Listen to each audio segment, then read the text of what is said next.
मधुबन के बाबा,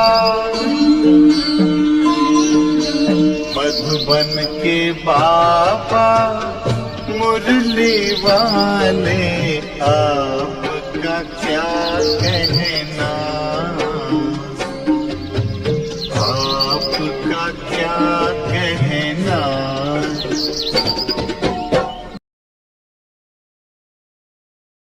ओम शांति।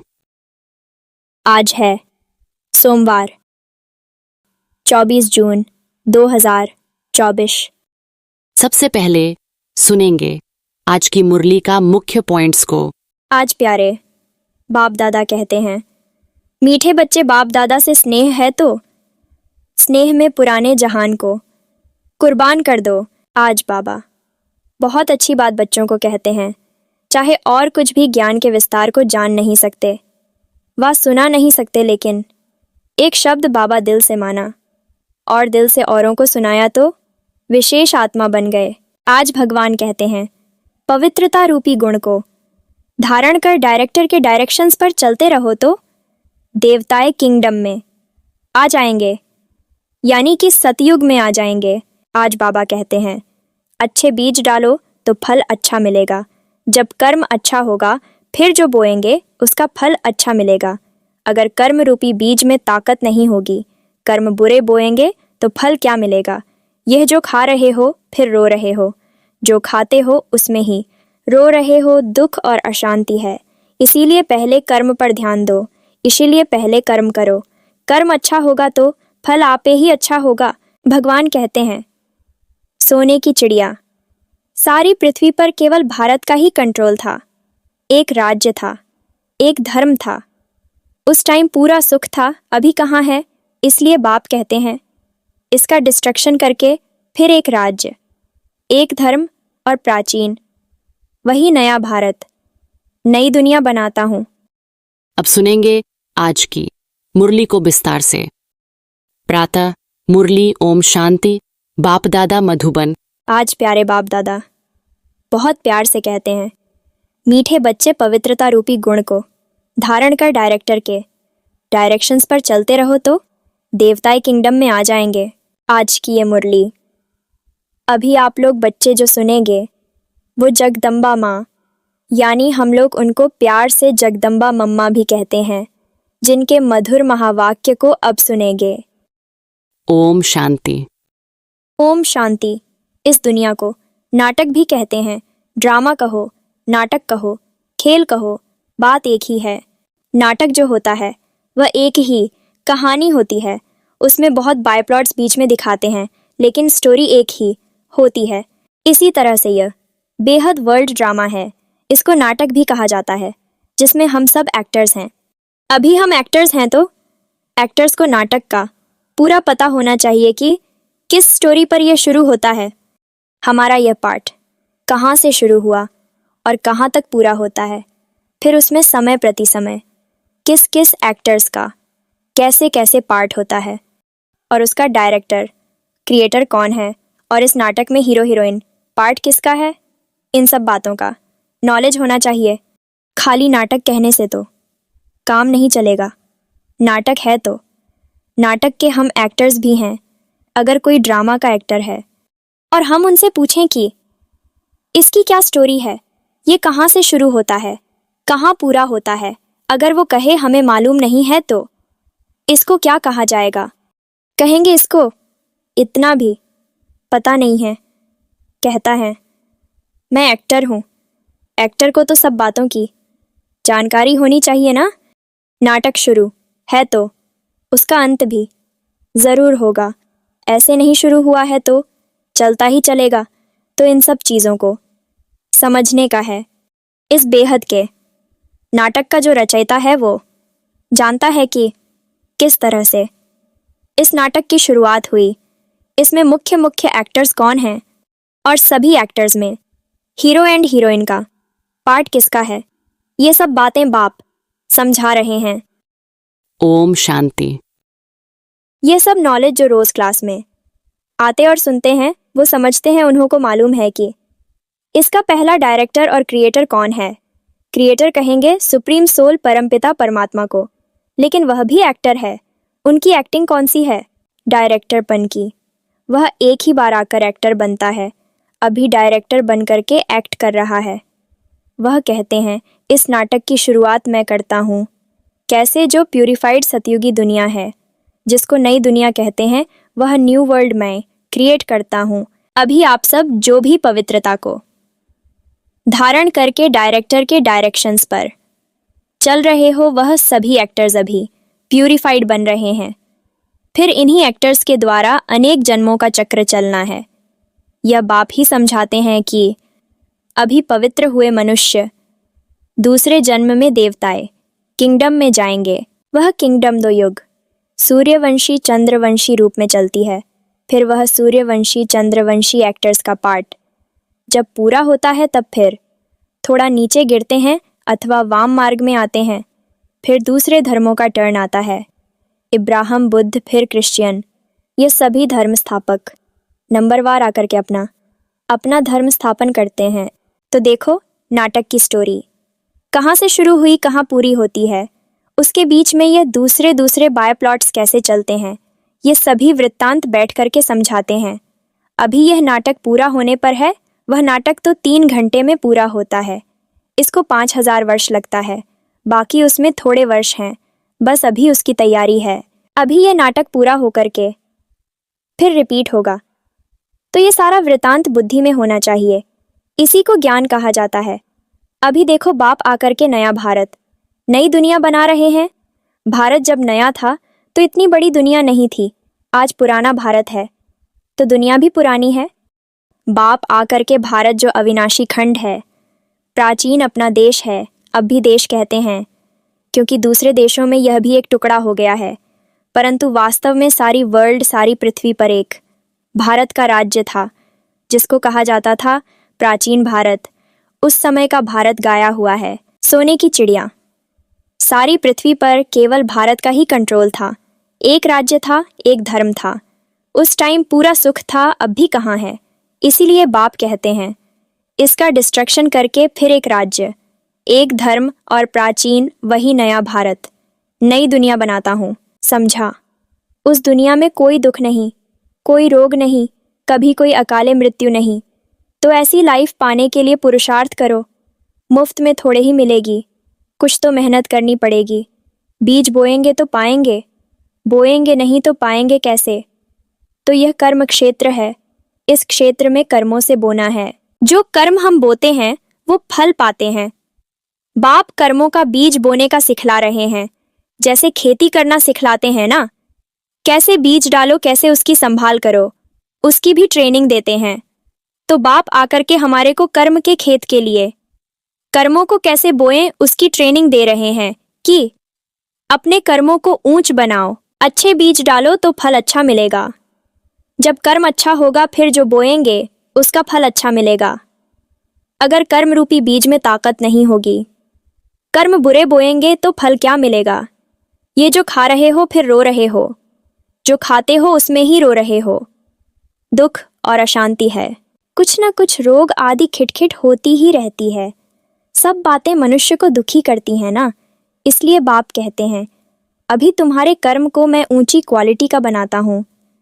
जैसे बीज भी उसी क्वालिटी का होगा तो उस क्वालिटी को बोएंगे तो उसका फल अच्छा निकलेगा। अगर बीज अच्छी क्वालिटी का नहीं होगा तो फिर अच्छी क्वालिटी का फल नहीं मिलेगा। तो हमारे कर्म की भी अच्छी क्वालिटी चाहिए ना। तो अभी बाप हमारे कर्म रूपी बीज को अच्छी क्वालिटी वाला बनाते हैं।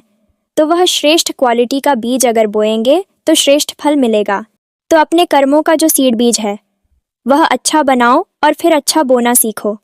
तो ये सभी चीज़ों को समझ करके अभी अपना पुरुषार्थ करो। अच्छा, अभी 2 मिनट साइलेंस। साइलेंस का मतलब I am soul. First silence पीछे टॉकी में आते हैं।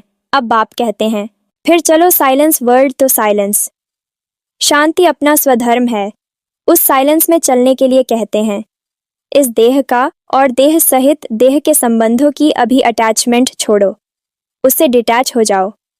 सन ऑफ सुप्रीम सोल, अब मुझे याद करो और मेरे धाम में आ जाओ। तो अभी चलने का ध्यान रखो। अभी आने का नहीं ख्याल करो, अंतमति सो गति। अब भी कोई में भी अटैचमेंट नहीं, अभी तो शरीर की भी अटैचमेंट छोड़ दो। समझा? ऐसी अपनी धारणा बनाने की है। अच्छा, अब बैठो साइलेंस में। चलते फिरते भी साइलेंस, बोलते भी साइलेंस। बोलते कैसे साइलेंस होती है मालूम है? बोलते समय हमारा बुद्धि योग, अपने उसी I am soul first pure soul अथवा साइलेंस सोल, यह याद रखना। बोलते समय हमारे में यह नॉलेज होना चाहिए कि आई एम सोल ईश आर्गन्स से बोलते हैं, तो यह अपनी प्रैक्टिस होनी चाहिए, जैसे हम इसका आधार लेकर के बोलते हैं। चलो अभी आंखों का आधार लेते हैं, देखते हैं जिसकी ज़रूरत है उसका आधार लेकर के काम करो। ऐसे आधार लेकर काम करेंगे तो बहुत खुशी रहेगी, फिर कोई बुरा काम भी नहीं होगा। अच्छा, ऐसे बाप दादा और माँ के मीठे मीठे बहुत अच्छे सदा साइलेंस की अनुभूति करने वाले बच्चों के प्रति याद प्यार और गुड मॉर्निंग और नमस्ते। हम रूहानी बच्चों को, रूहानी मात पिता बाप दादा को तहे दिल से याद प्यार और नमस्ते नमस्ते नमस्ते।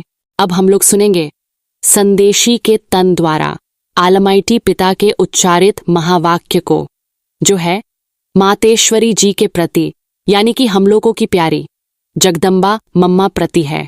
ब्रह्मा बाबा कहते हैं, शिरोमणि राधे बेटी, तुम निज दिन मेरे सम दिव्य कार्य में तत्पर हो, अर्थात वैष्णव शुद्ध स्वरूप हो। शुद्ध सेवा करती हो, इसलिए साक्षात मेरा स्वरूप हो। जो बच्चे अपने पिता के फुटस्टेप नहीं लेते, उन्हों से मैं बिल्कुल दूर हूँ, क्योंकि बच्चा तो फिर पिता के समान अवश्य चाहिए।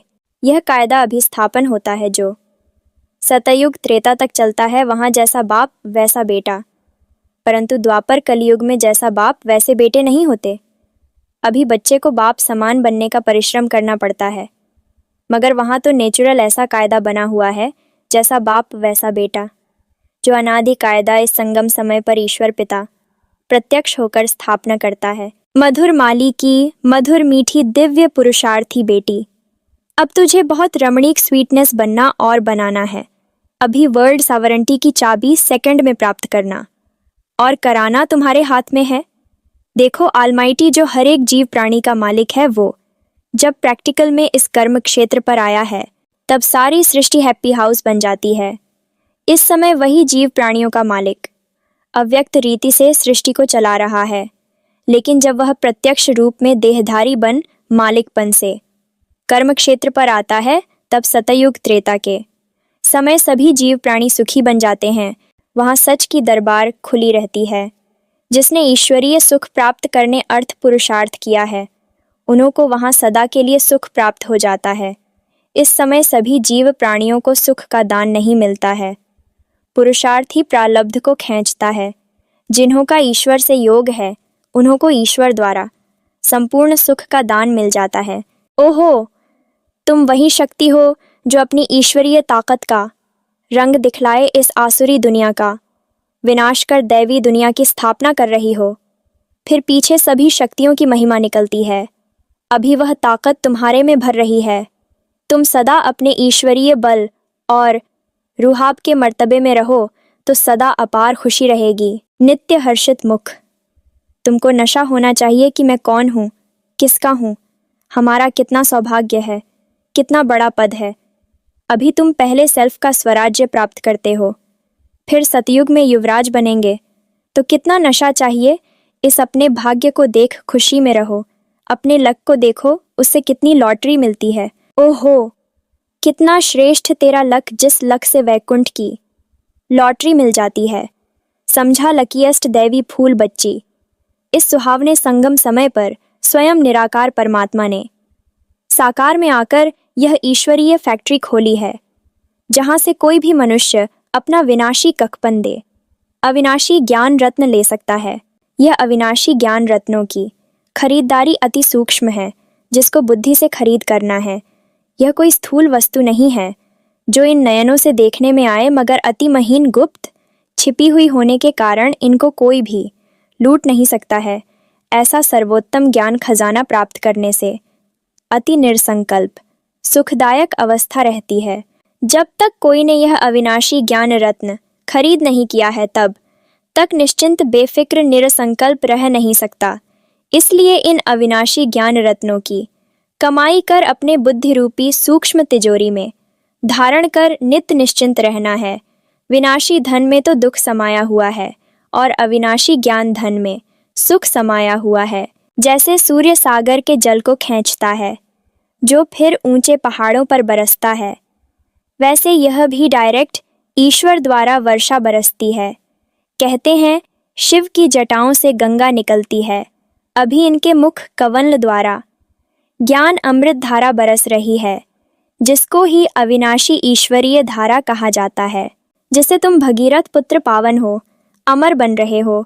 यह सिरताज बनाने की वंडरफुल मंडली है। यहाँ जो भी नर और नारी आएंगे वो सिरताज बन जाएंगे।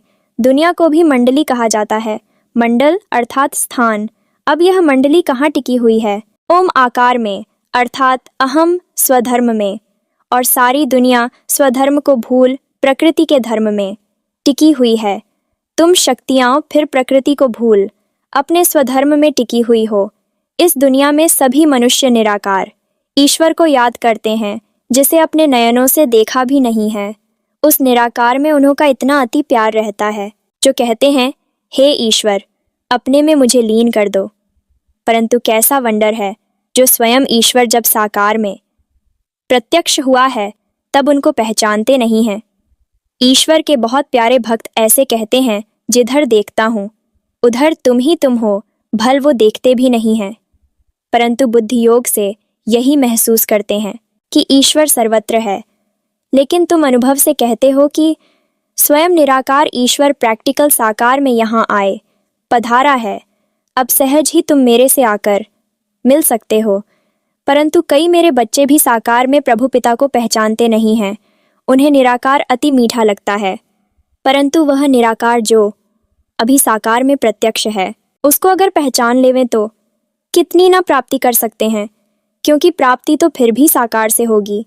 बाकी जो ईश्वर को दूर निराकार समझते और देखते हैं, जिन्हों को कुछ प्राप्ति नहीं है, वो ठहरे भक्त, उन्हें कोई ज्ञान नहीं।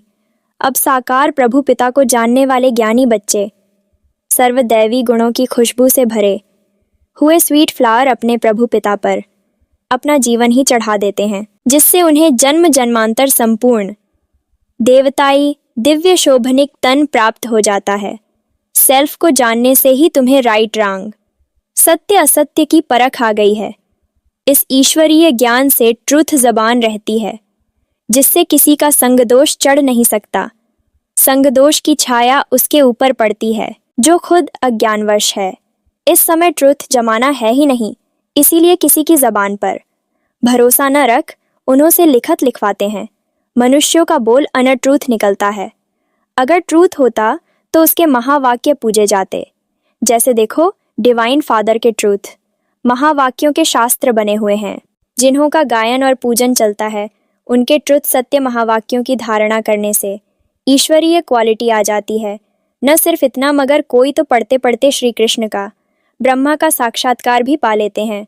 ओहो होली हृदय कमल, होली हस्त कमल, होली नयन कमल बेटी राधे, तेरी सारी काया पलट कमल फूल, सम कोमल कंचन बन गई है। परंतु पहले जब सोल कंचन बनती है, तब सारा तन कंचन प्योर बन जाता है। जिस होली कोमल तन में ही अति कशिश भरी हुई है, तुम अपने परमेश्वर पिता द्वारा अज्ञान तपत को बुझाए ज्ञान तेज को जगाए अति शीतल रूप बन गई हो। खुद शीतल रूप बन फिर अन्य हमजिन्स को भी ऐसी सच्ची शीतलता दान देने अर्थ इस सुहावने संगम समय पर निमित्त बनी हुई हो। तुम्हारे जड़ चित्रों द्वारा भी सारी दुनिया को शीतलता और शांति का दान मिलता रहता है। अभी तुम सारी सृष्टि को सैल्वेशन में लाए, अंत में अपना दिव्य तेज दिखाए। न्यू वैकुंठ गोल्डन गुलशन में जाकर विश्राम करेंगी। अच्छा, आज का वरदान है, बाबा शब्द की चाबी से सर्व खजाने प्राप्त करने वाली भाग्यवान आत्मा भव। चाहे और कुछ भी ज्ञान के विस्तार को जान नहीं सकते, वा सुना नहीं सकते, लेकिन एक शब्द बाबा दिल से माना और दिल से औरों को सुनाया तो विशेष आत्मा बन गए। दुनिया के आगे महान आत्मा के स्वरूप में गायन योग्य बन गए हैं। क्योंकि एक बाबा शब्द सर्व खजानों की व भाग्य की चाबी है।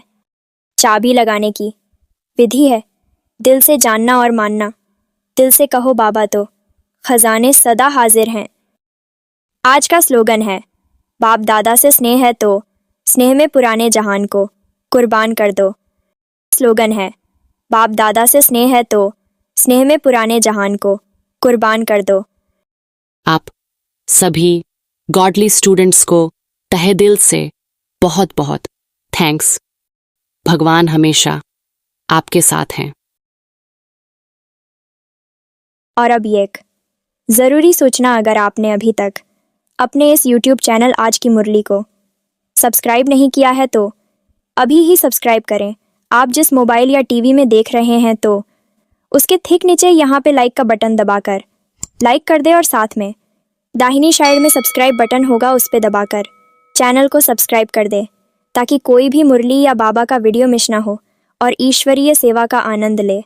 बहुत बहुत धन्यवाद। ओम शांति।